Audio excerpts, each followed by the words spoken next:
江戶時代嘅避孕情況好悲慘，江戶時代有種叫空體嘅避孕工具，類似現代嘅安全套。江戸時代の避妊事情が悲しすぎる。江戸時代は筐体と呼ばれる現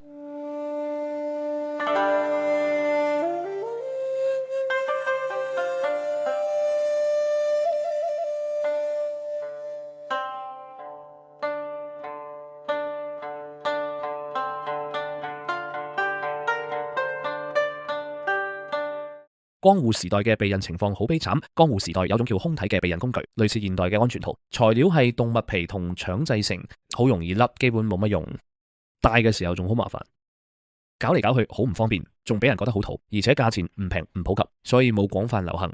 有種叫似他似鹼嘅藥，話每月初一食就唔會有咗，仲有話喺肚臍下面嗌救就唔會有咗嘅迷信，用梅幹或者醋插入體內，呢啲民間療法都好流行，但係全部都冇科學根據。如果真係有咗就會原墮胎。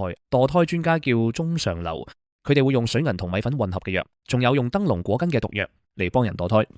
呢啲方法好粗暴喎，有啲孕婦甚至會死，即使成功都可能傷害身體。墮胎係冒住生命危險嘅事。中上流嘅服務好貴，平民根本負擔唔起。冇錢嘅女人會浸冷河，試圖流產或者生咗之後會進行奸淫。